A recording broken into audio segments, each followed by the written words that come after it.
Hi there, Prairie Plant Girl here. Well, I am here at my brassica bed. This is the bed where I keep my kind of larger cruciferous vegetables like my broccoli and my cauliflower and my cabbage. Hi, Buster.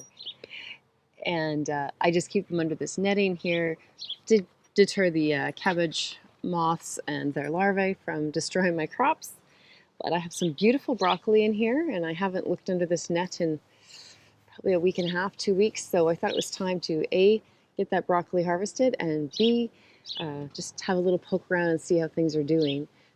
If nothing else, we'll get a really nice broccoli harvest, but hopefully I find some cauliflower growing in there too.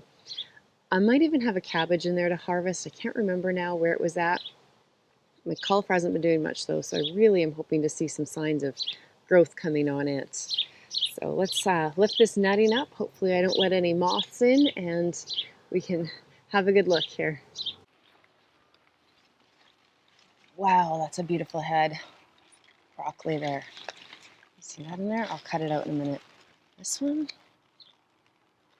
it's getting loose. I think I'm going to take it too, even though it's not real big. I think it needs to come out. So here's a nice little one back here, just getting started.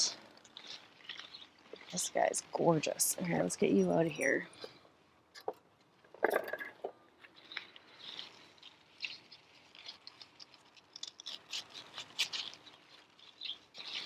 Lots of little side shoots on it.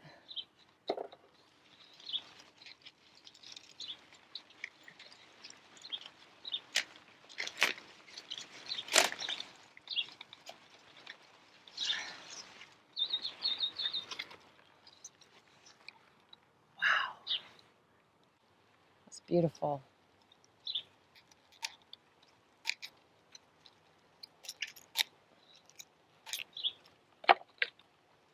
That was a fantastic head of broccoli there.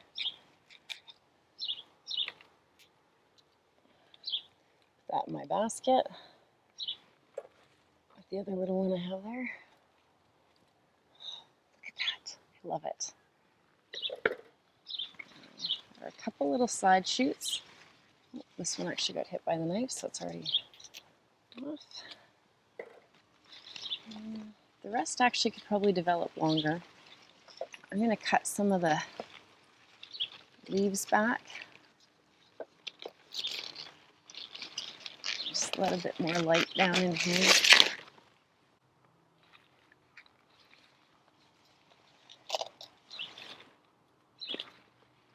So hopefully you can see there's kind of, get a couple more of these guys out of the way.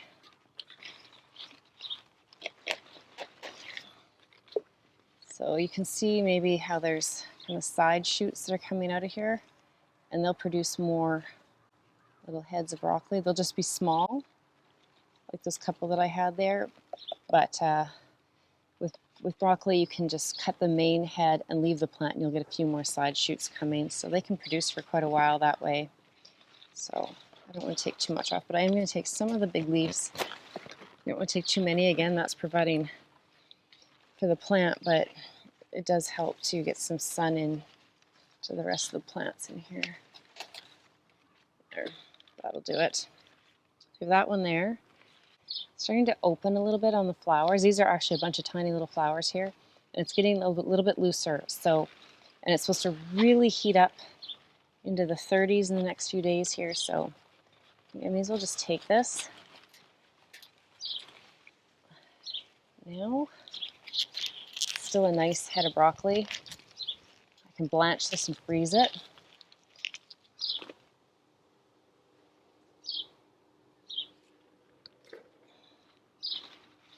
This doesn't have too many really big leaves, so I'm just going to leave those alone. And so I took that one, and there's one more right back here. I'll give you a closer look so you can see hopefully the difference of how tight the head is and why I'm leaving this one here. So I think you can see that there. Now, some of it is going to be variety difference possibly. I'm not sure the different varieties I have in each of these areas, and it's too full to find the tags, but you can see how tight and compact that is. Hopefully you can tell that compared to this here where they're starting to open up. So you can leave this will probably hold for another week actually, and then but this was getting close. It's almost starting to just barely show almost a yellowish tinge on some of them. So I want to take it out. This will hold longer and grow larger for me. So it's a bit of a tight squeeze back here. So I'm not sure how well you're going to be able to see this, but I do have a nice head of cabbage right here. It looks like this is Copenhagen Market. This is a nice head of cabbage. It feels pretty firm. Could maybe go a bit longer, but I think it's pretty ready to go here. So I'm going to take that out while I'm in here. There's another one coming up behind it. So take this out. Take off all these extra leaves. The cabbage won't grow more baby cabbages. Don't need to worry about leaving any plant. There's that head of cabbage there. Beautiful.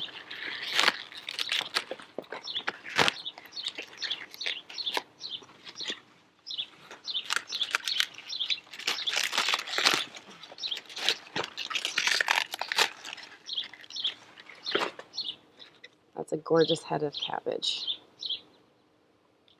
Doesn't even look like it has any damage from slugs or anything in it. That's beautiful. Happy to have that. Enjoy that. We really like these. I just kind of quarter the head, or I guess probably eighth it, depending on the size. And I'll just sprinkle it with like some olive oil and some seasoning of your favorite choice. We like Traeger Black and Saskatchewan on ours, but you could put whatever you want on it. And then I just roast it in the oven at, I don't know, probably about 425, I guess, for 20 minutes or so till it just kind of gets kind of charred and crispy. Or I'll pop it on a medium-high barbecue. You have to really keep an eye on it there. But again, just till it kind of gets charred and crispy. You almost think it's burnt, but it'll be delicious. Trust me. Even the biggest skeptics in my house, and trust me, I do not have veggie livers that live with me, but they like this and they eat it. So give that a try if you're not sure what to do with your cabbage. Now it looks like, it's hard to tell, but I have some baby plants coming along here. Some more broccoli and I think some cabbage. There's some gypsy broccoli coming up in here. And this is the imperial. You can't see it, but it's back by me. And a bit more cabbage back in here coming. These are looking really good on this side of the bed. I'm going to put the net down on this side and go lift up the other side, and we'll have a look over there. That's where the cauliflower is, and see if there's anything happening over there. I really hope so.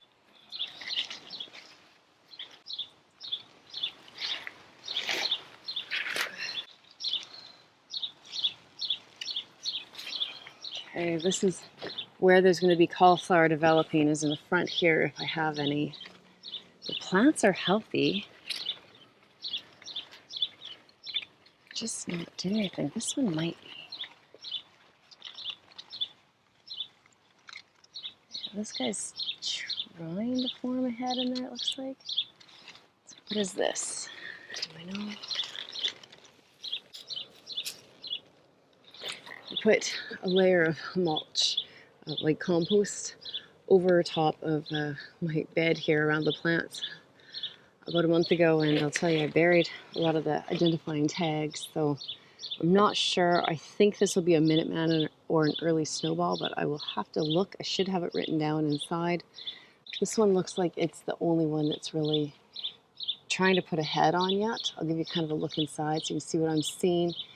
And yeah, we'll just wait. I don't know, they're just taking their sweet time this year for some reason.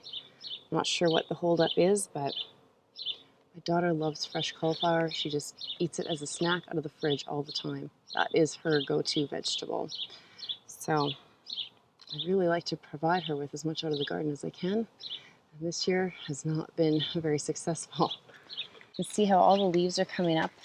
They're trying to wrap. Whatever this variety is a self-wrapping, which I think would be Minuteman for what I think I planted early on in the season. So I don't know if you can even see this very well yet. But it's really trying to wrap up there. I'm guessing there's just a little tiny button of a flower starting in there. Again, cauliflowers like broccoli, it's just a bunch of little flowers. So hopefully this starts to grow and I'm actually getting something that's not just going straight to seed on me. The rest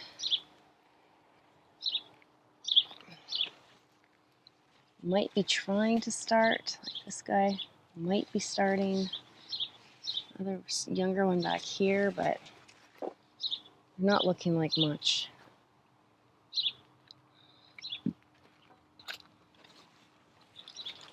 Looks like some of the plants that I planted, hopefully you can, I don't know how you're seeing that. Some of the plants that I planted, the seeds are coming up. So hopefully we do have a later crop come in. This is kind of a weird year for cauliflower. Get them covered up. Okay, well, there might not be any cauliflower yet, but there's definitely some good broccoli. And this is, I think, my second for sure. I think my third head of cabbage out of here now. So definitely some production happening in this bed, which is great to see. You never want to have a bed that's just growing a lot of leaves and not giving you anything to eat. I mean, you could eat the leaves off these plants, but not what I'm growing them for. Cabbage, technically. Yeah, I'm happy with this. It does look like the cauliflower are coming. They're just taking their sweet time. So hopefully I'll have some cauliflower by the end of the month or right around the beginning of August. But yeah, it's always nice to get food out of your garden. I have lots more harvesting to be doing in my garden, but I have meetings this afternoon, so I can't spend the time out here that I'd like to. But I have lots of peas to be harvesting. I actually took a big zucchini out, my first zucchini of the year, and I didn't even know it was in there. It was about as long as this basket. It's a big guy. I think it can still be used for just cooking with nicely, but it's on the verge of just a baking zucchini. Potatoes to harvest in here. My tomatoes, some of them are just starting to turn color, so that'll be great. And my peppers really need to be gone through again, which is awesome. I love that. I love peppers. And beets. I have beets I could be eating. Yeah, lots of work to be done out here, but for today, this is going to be it. I want to get these inside because the sun is shining out here, and that will make these little flowers open up very quickly if I keep them out here in the heat and the sunshine. So I'm going to go get them in some cold water. That's a great way to kind of give your veggies that you just harvested, just get them crisped up, and they'll last longer in storage if you soak them in cold water for a couple of hours after you've picked them. So that's what I'm going to do, and I'll get ready for my meetings, and hopefully I'll be out here tonight or tomorrow harvesting more great veggies from my garden. So thanks for coming along with me today, and we'll see you next time. Bye.